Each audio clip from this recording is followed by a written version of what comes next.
불과 석 달 전에 40초 관점에서도 잠깐 언급은 됐습니다만 한대행이 스스로 이렇게 밝혔습니다. 대통령의 임명권을 자제하는 것이 일관된 헌법의 정신이다.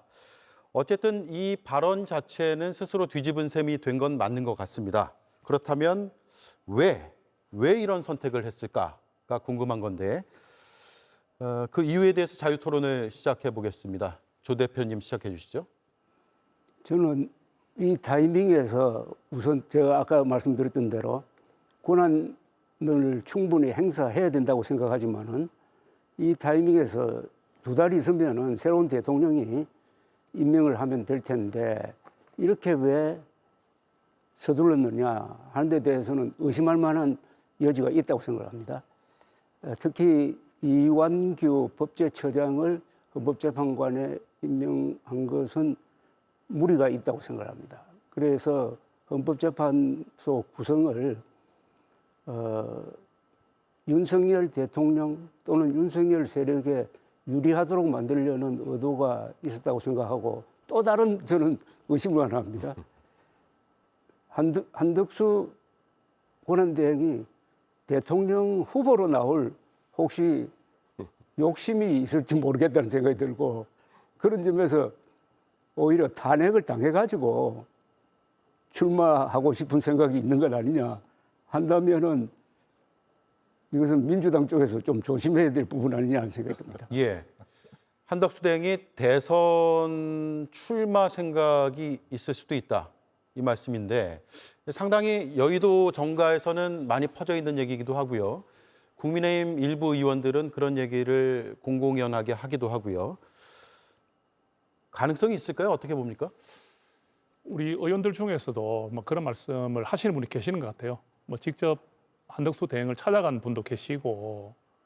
그런데 분명한 사실은 그 대행께서 확실하게 말씀하시지 않았습니까? 뭐 어찌 보면 대선의 디귿자도 꺼내지 마라. 저는 그건 굉장히 명쾌하게 이야기했다 생각을 하고요. 그리고 아까 그 우리 앵커님께서 한덕수 권한대행이 그 말을 바꿨다는 의미로 좀 말씀을 하셨는데 그 헌법재판관 임명에 대해서 그때하고 지금은 상황이 좀 다릅니다. 왜냐하면 그때는 대통령이 직무정지가 돼 있는 상태였잖아요. 그 당시 때 헌법재판관을 임명하지 않았을 때는 대통령이 파면되거나 고리된 상황이 아니고 파면이 되어서 직무가 정지된 상태로 대통령의 직위는 그대로 유지를 하고 있는 입장이었기 때문에 한덕수 권한대행이 소극적 권한을 행사할 수밖에 없었던 것이고 지금은 대통령이 파면됐기 때문에 이제 고리 상태입니다. 대통령이 없는 고리 상태에서는 한덕수 권한대행이 권한대행으로서의 그 확고한 위치를 갖게 됐다 볼 수 있겠죠. 같은 권한대행이 아니라는 거죠. 그때와. 그렇기 때문에 지금 헌법재판소법에 따라서 임기가 만료된 경우는 임명해야 된다는 것에 대해서 권한대행이 적극적인 권한을 행사한 것이다. 그러면 적극적인 권한 행사를 하는 것이 맞느냐 틀리냐에 대한 규정이 없습니다. 규정이 없는 것을 가지고 헌법학자들의 그 어떤 의견이 좀 이쪽이 많다 적다 이런 숫자를 가지고 이게 맞다 틀렸다 할 수도 없는 것이기 때문에 이 부분이 논쟁이 될 수는 있습니다.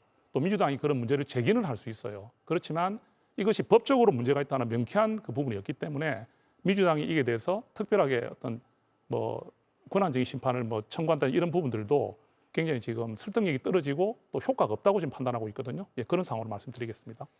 그런데 2017년에 박근혜 전 대통령이 탄핵돼 당시 황교안 대통령 권한대행은 대통령 몫의 헌재 재판관을 임명하지 않습니다. 그게 적어도 그게 맞는 거예요. 유연적입니다. 지금 임명을 한 거는. 그렇게 왜 황교안 대행도 안 했겠습니까? 이거야 다 있는 겁니다. 국회에서 의결한 사람을 임명하지 않으면서 불과 50여일을 참으면 새로운 정부가 들어서고 새로운 대통령이 들었습니다. 그때 임명하면 이런 논란도 없습니다.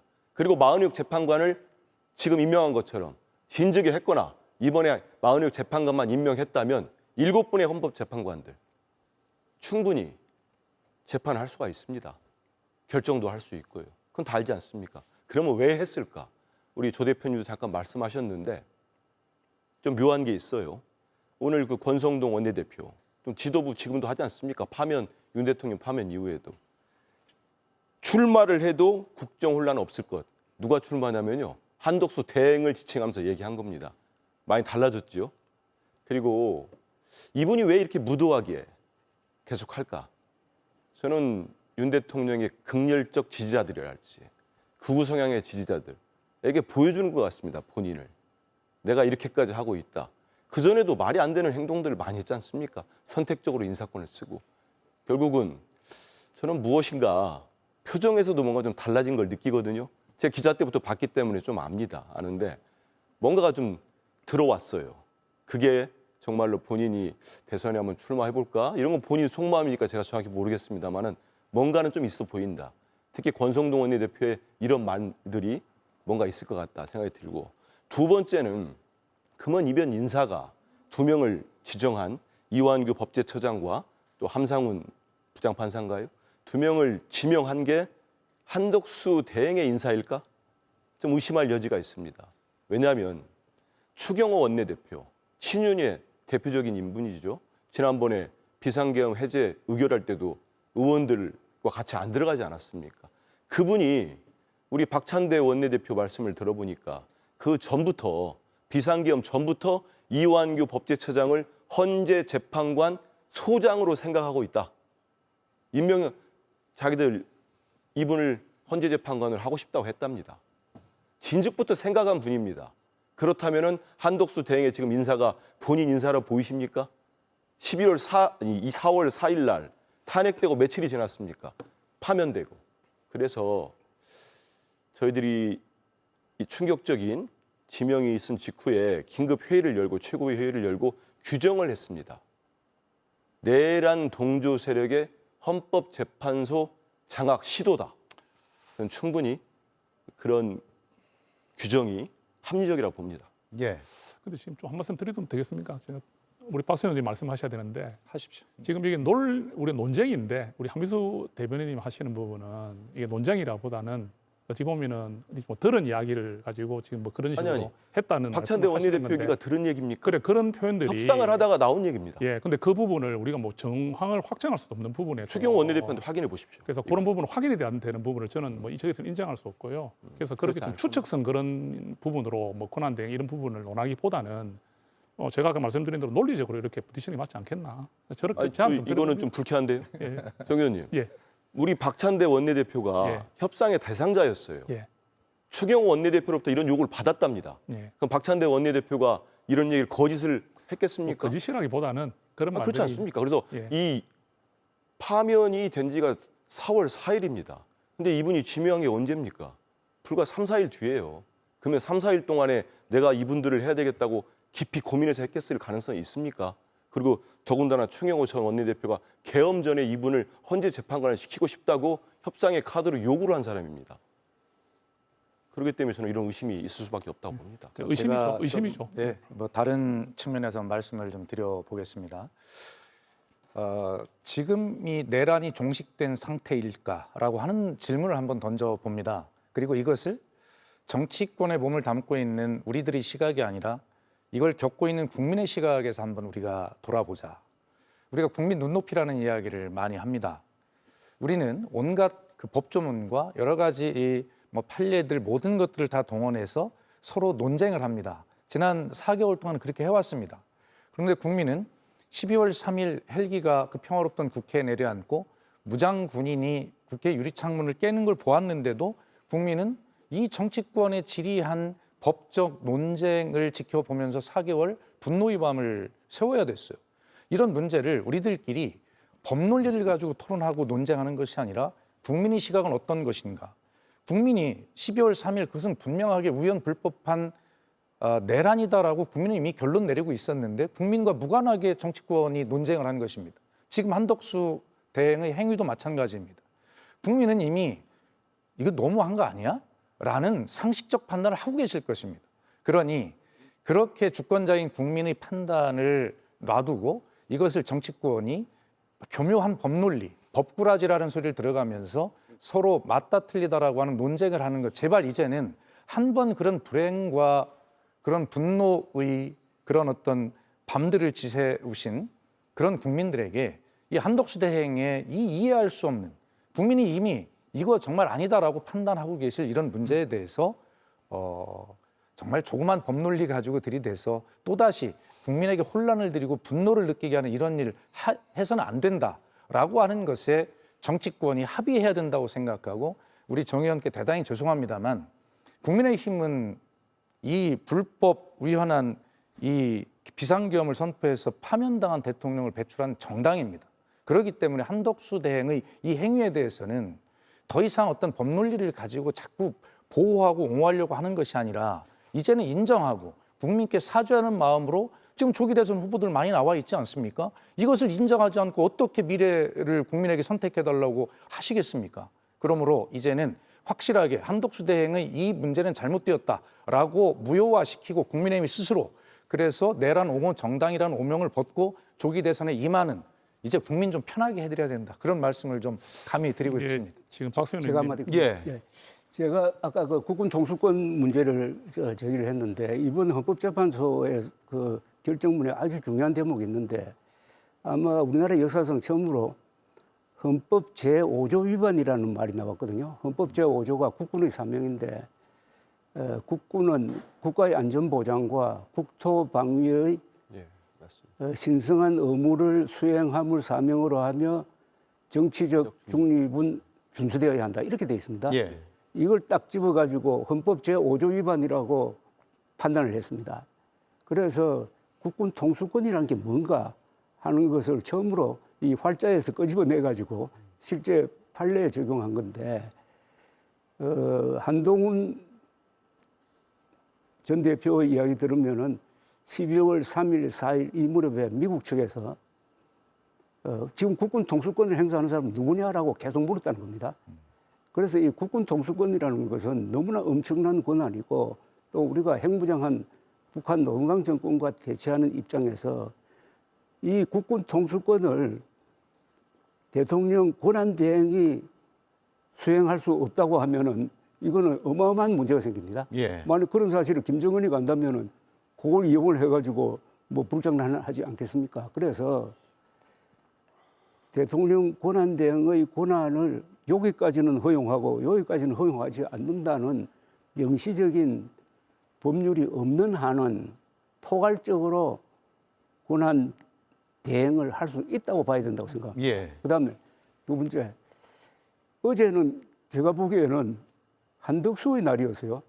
한덕수 권한대행이 트럼프 대통령하고 통화도 하고 그리고 CNN 나와서 영어로 인터뷰를 하더라고요. 영어로 인터뷰하는 사람 만나니까 참 반갑습니다.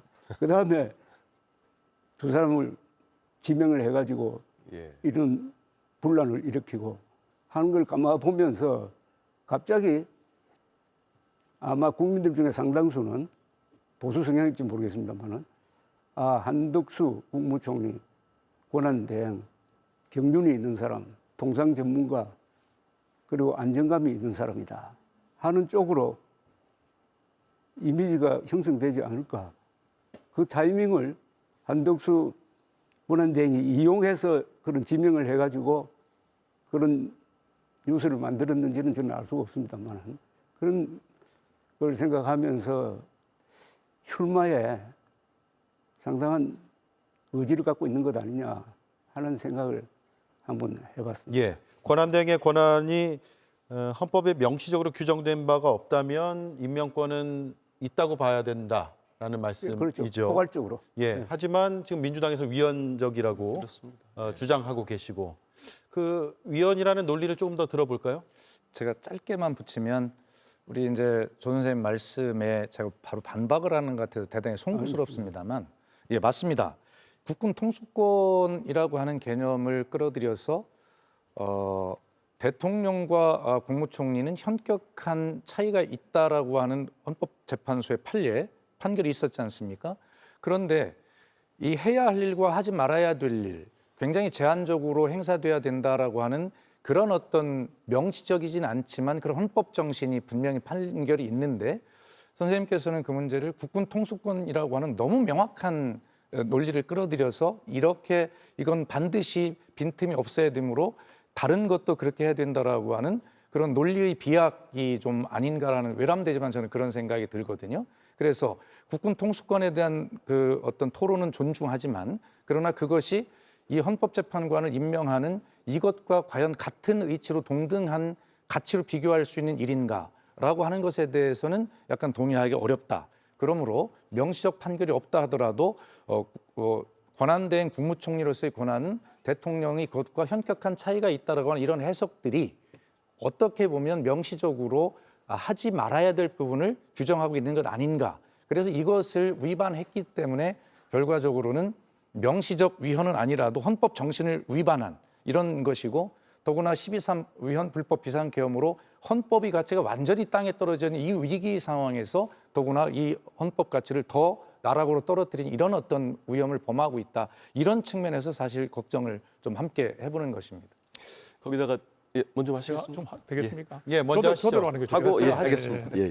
우리 존경하는 박수현 의원님 그 아까 말씀하실 때 조그만 법논리라고 하셨는데 그 저는 좀 거기에 대해서 반박을 좀 하고 싶습니다. 왜냐하면 국민의 입장이 이렇게 나름 명쾌하고 이렇게 있는데 그 조그만 법논리를 정치권이 돼서 그렇게 하는 것은 바람직하지 않다 하셨는데, 그렇게 생각한다면 헌법재판소의 그 탄핵 심판 인용 각하 결정을 우리가 기다릴 필요가 없는 거잖아요. 국민들이 절절하게 탄핵해야 된다 안 해야 된다가 갈리고 자기 진영 논리로 인해 가지고 탄핵해야 된다 안 해야 된다는 국민적 요구는 이렇게 갈립니다.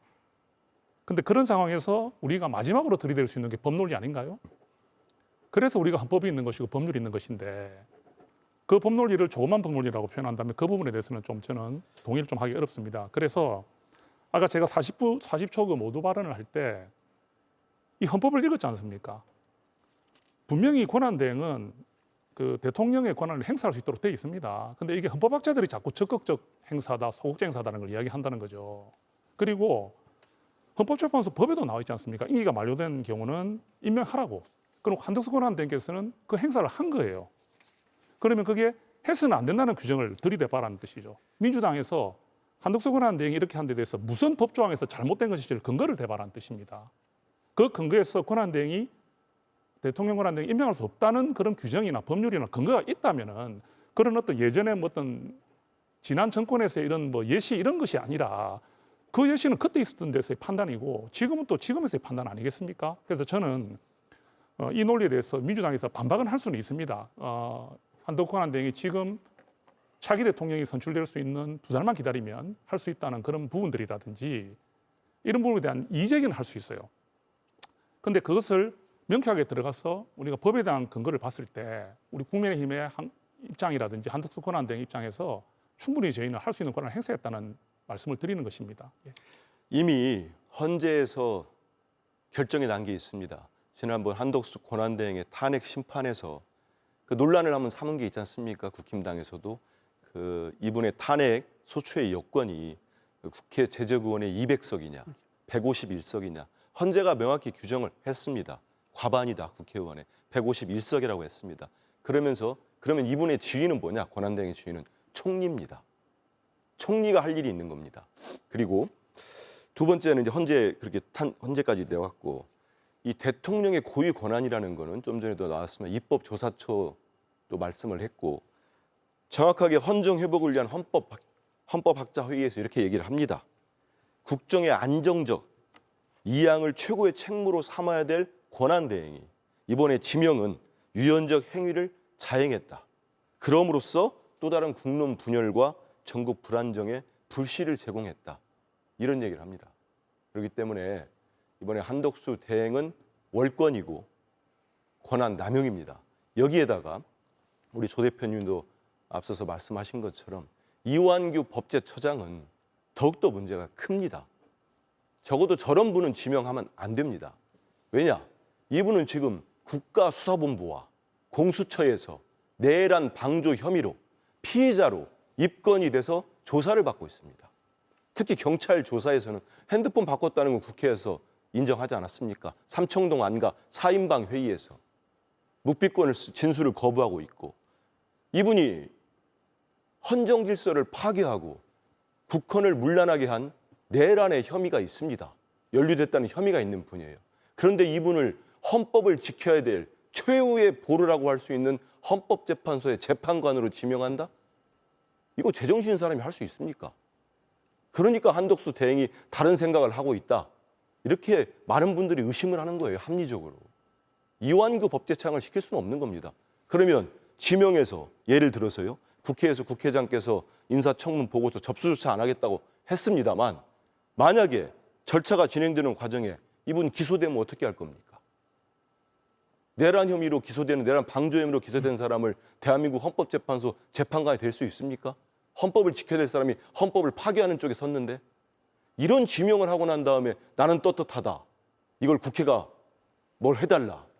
저는 한덕수 대행은 얼마 전에 유력한 한 언론이 칼럼을 쓴 게 있습니다. 아마 보셨을 겁니다. 한덕수와 최상목은 가로 열고, 제목에 안 넣었으니까요, 윤석열보다 더 나쁘답니다. 그게 칼럼 제목입니다. 한번 보십시오. 우리 국민들의 분노와 비판이 얼마나 큰지. 여기 일종의 타협안을 하나 제시하고 싶은데요. 예. 우리나라 대통령이 삼관왕 아닙니까? 행정부 수장이고 국군 통수권자고 대외적으로 대한민국을 대표하는 국가원수 아닙니까?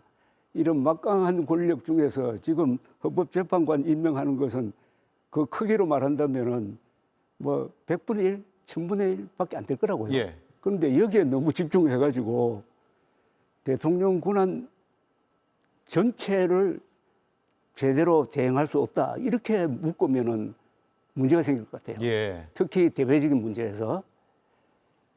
그러니까 이거 일종의 요새 워낙 상상할 수 없는 사건이 일어나고 그걸 법률적으로 해석하려고 하니까 이게 안 맞는 구석이 참 많아요. 네. 그래서 이거는 입법 미비입니다, 일종의. 그래서 앞으로 대통령 권한 대행이 행사할 수 있는 권한의 범위에 대해서 하위법을 만들 필요가 있다고 생각합니다. 예. 앞서 조갑재 대표가 40초 관점 발언에서 임명권 행사는 가능하다. 다만 이완규 법제처장이라는 인물을 지명한 것은 문제로 보인다라는 취지로 말씀하셨는데. 그것도 문제 보이고 예. 이 시점에서 왜 하느냐 이거죠. 2달만 참으면은 예. 지금 2달 사이에 한 명이 임명됐으니까 두 사람이 퇴임하더라도 7명으로서 무슨 재판을 진행하는 데는 아무 문제가 없죠. 예. 그러면 법률적 문제라기보단 정치적인 판단의 문제가 있다고 보시는 있죠. 거네요. 더구나 오해를 살만한 게 마흔역 재판관 임명을 헌법재판소에 임명해야 된다는 결정이 나오고 나서 한 달 이상 안 했잖아요. 그 한 달이 굉장히 조마조마한 한 달 아니었습니까? 그게 어떻게 보면은 한 표 차이로 기각이 나올 수도 있는 그런 상황에서 그 결정적인 한 사람을 임명 안 하고 만약 가상으로 해서 기각이 나왔다고 한다면은 그 뒤의 상황은 어떤 그야말로 내전적 상황이 벌어지지 예. 않겠습니까? 그래서 한 달 이상 임명 안 한 행위는 이것은 아주 변명이 불가능한 네. 거라고 생각하니까 예. 그 연장선상에서 지금 이런 추궁을 받고 있다고 생각합니다. 네, 민주당에서는 이완규 법제처장을 지명한 것은 민주당 표현입니다. 내란 비상시국이 진행 중인 것이다라는 취지의 주장인데 그에 대한 입장을 먼저 들어보고 예. 반론을 들어볼게요. 오늘 지금 뭐 논쟁을 하다 보니까 조금 이제 좀 구분을 해야 될 게 하나 있는 것 같아요. 그러니까 한덕수 권한대행의 헌법재판관 임명이 월권이냐는 부분과 이분이 이완규기 때문에 안 된다는 것이라는 이 두 개가 지금 같이 공존하는 것 같습니다. 그 만약에 이제 이완규 법제처장이 아니고 민주당에서 예를 들어서 저 정도의 인사라면은 뭐 중립적인 어떤 성향을 가진 분이고 하기 때문에 충분히 받아들일 수 있다 했다면은 그러면 이 대통령의 권한대행의 이 어떤 지명을 인정을 했을 것인가에 대한 또 의문도 좀 생기는 거거든요. 지금 우리가 한덕수 권한대행의 이 부분이 월권이냐는 부분은 논쟁이 되는 부분이고 좀 분리를 해야 될 것 같아요. 이완규 법제처장을 그러면 뭐 하필 왜 했느냐 이거를 좀 말씀해야 되는데 그 부분에 대해서는 일단 이제 민주당에서 그런 문제 제기를 할 수가 있습니다. 지금 이완규 법제처장의 대통령과의 관계, 사적인 관계라든지 그다음에 그 내란 비상계엄이 12월 3일 있은 이후에 안가 회동을 하는데 갔다는 거는 맞죠, 그죠? 그 간 데서 어떤 이야기를 했는지는 알 수가 없어요. 그러니까 이제 뭐 불려가서 본인이 수동적으로 불려간 상황에서 뭐 이렇게 있다 온 것이라고 또 할 수 있기 때문에 증명이 된 건 아니고 의심을 받는 상황인 것 같아요. 예. 그래서 기소가 된 것도 아니고 그러면 분명히 거기에 대해서 이제 우리 자격 요건에 대한 시비는 걸 수 있을지 몰라도 아직까지 그 내란 그 어떤 안가 회의에 가서 동조 행위를 했는지에 대한 증거가 아직 없고 확정이 안 된 상황에서 이완규 법제처장이 윤석열 대통령과의 사적 관계만을 가지고 안 된다 하는 것보다는 아쉽다. 그렇다면 그 한덕수 권한대행이 좀 더 이런 어찌 보면 거친 저항이 있을 것이라 예상을 했을 것인데 좀 더 받아들일 만한 이사를 만약 추천했다면 어떨 것인가에 대한 그런 고민을 우리가 해봐야 되는 것이겠죠. 충분히 민주당의 입장도 그런 게 있을 것이고 그래서 저는 이제 한덕수 권한대행의 이 권한이 올권이 되는 부분은 우리 나름의 이 헌법 정신을 인정해 주면서 우리가 이렇게 좀 논쟁이 될 수 있는 이런 분을 추천하는 부분이 더 어쩌면 문제가 되었다. 그렇다면 이 부분은 저희 국민의힘이나 우리 권한대행께서도 좀 겸하게 그런 부분에 대해서는 고민을 해봐야 되지 않느냐. 예, 지적을 우리가 무조건 잘못된 지적을 할 수는 없는 부분도 있는 것 같아요. 예. 예, 그런 입장이라서 제 입장은 그렇습니다. 그러니까 이완규 법제처장의 자격 문제는 사실은 위헌의 시비, 월권의 시비 이것에 대해서 동등할 수 없는 부차적인 문제라고 저는 생각을 해요. 그렇기 때문에 그 문제를 가지고 이 논쟁 전체를 끌고 가는 것은 자칫 오류를 범할 수 있다는 생각이 들고요. 그럼에도 불구하고 이야기하지 않을 수가 없어요. 지금 정 의원께서는 이 혐의가 밝혀지지 않았다라고 말씀하시지만 제가 계속 국민의 입장을 말씀드리잖아요. 그런데 12월 3일 날 밤에 비상계엄이 일어났고 12월 4일 새벽에 이분들이 박성재 전 법무부 장관과 지금 이완규 법제처장, 그다음에 김주현 민정수석, 이상민 행안부 장관 4시 안가에서 만났어요. 자, 의심을 받을 수 있죠. 그러나 이 사람이 이 우현 월권과는 별개로 부적절하고 전혀 자격이 없다. 국민 분노 유발자다라고 하는 이유는 뭐냐면 그것에 대해서 해명을 할 때 뭐라고 했습니까? 연말에 만나기로 했는데 바빠서 만날 시간이 없어서 그날 송년 모임 겸해서 그래 느껴졌잖아요. 송년회를 하러 만났다. 아니 12월 3일 비상계엄이라서 국민은 불안과 공포에 떨고 있는데 그런 중요한 인사들이 안가에 모여가지고 송년회를 한다고 이야기를 하는 이런 사람이 어떻게 공직자일 수 있습니까? 어떻게 국민을 위해서 봉사할 수 있는 사람입니까? 또 더구나 그런 어떤 의심을 피하기 위해서 핸드폰을 전부 교체했다? 이건 증거 인멸입니다. 그렇기 때문에 지금 정 의원께서 이 혐의가 아직 밝혀지지 않았다라고 그렇게 말씀하시지만 좋습니다. 법적으로는 그렇죠. 그러나 국민의 감정 입장에서 보면 12월 4일 날 새벽에 송년회를 하러 모였다라고 이런 뻔뻔한 거짓말을 하는 이런 어떤 국민 분노 유발자가 어떻게 추천될 수 있는 대상이겠냐라고 하는 이야기를 드리는 것이고 그렇다 하더라도 앞에 말씀드린 위헌과 자격의 월권 논란에 이것이 같이 동등하게 취급될 수 없는 부차적인 문제라는 것입니다. 예. 자, 민주당에서 지금 권한쟁의 심판 청구를 검토하고 있고 또 오늘 대통령 몫의 재판관은 권한쟁의 임명을 하지 못하도록 하는 법안을 법사위에서 처리를 했는데 이게 또 소급 입법이라는 반박에 부딪혀 있어요. 앞서 그 문제점을 지적을 해주셨는데 이 사안에 대해서 좀 더 자세히 들어가 보죠. 일단 어떤 취지의 법안이고 이걸로 정말 그 임명을 막을 수 있는 건가요? 어떻습니까? 일단 법안은 아까 조 대표님 말씀한 것처럼 제도적으로 미비한 거 있으면 이번에 손질을 하고 하는 게 맞습니다. 권한 대행이 어디까지 할 수 있는지 이런 것도 정해지는 게 맞고요. 다만 이 법사위 통과되고 본회의에서 의결이 되더라도 또 한덕수 권한 대행이 지금 뭐 거부권을 윤석열 전 대통령 못지않게 막 쓰고 있지 않습니까? 또 거부권을 쓴다면은 국회 재의결 절차가 또 있을 겁니다.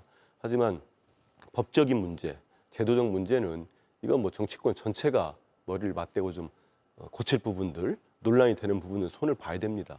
권한쟁의 심판도 제가 알기로 국회 쪽에서 지금 준비를 하고 있습니다. 그리고 가처분 신청은 무효라는 이번 지명이 무효라는 가처분 신청은 이미 들어간 걸로 알고 있습니다. 변호사들이 했고 아예 이번이 지명 절차가 중단돼야 된다는 가처분 신청도 있지 않겠나 이런 생각을 보는데요. 저는 이게 권한대행이 사용할 수 있는 권한이 많이 있겠습니다만은 헌재 재판관 지명 권한은 정말 막중하다고 봅니다. 이번에 아까도 말씀하신 것처럼 정말 이 마은혁 재판관까지 이 대행이 최상목 전 대행도 그렇고 헌법에 따라서 국민들의 뜻을 받아들여서 임명을 했으면 이렇게까지 많은 논란이 없을 겁니다. 대통령 몫에 두 분이 퇴임하면은 다음 대통령, 새 대통령 올 때까지 기다리면 됩니다. 그런데 그렇지 않고 끝까지 최상목 전 대행이나 한덕수 지금 대행까지도 임명을 하지 않고 유연적 상황을 만들어 왔어요.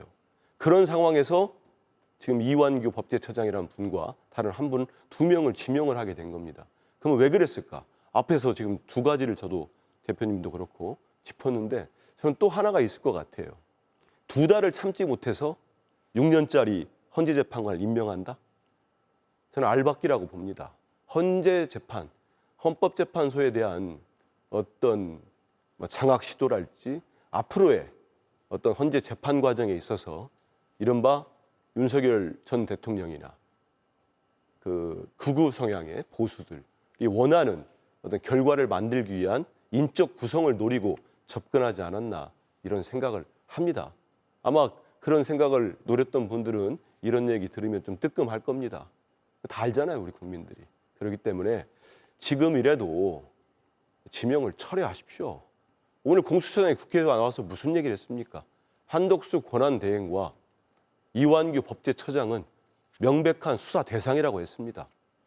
이런 분들이 지금 대한민국 국민들을 또 이렇게 힘들게 해야 되겠습니까? 이게 어떻게 보수 진보의 문제고 이제 여당도 없습니다만 민주당과 국민의힘의 문제입니까?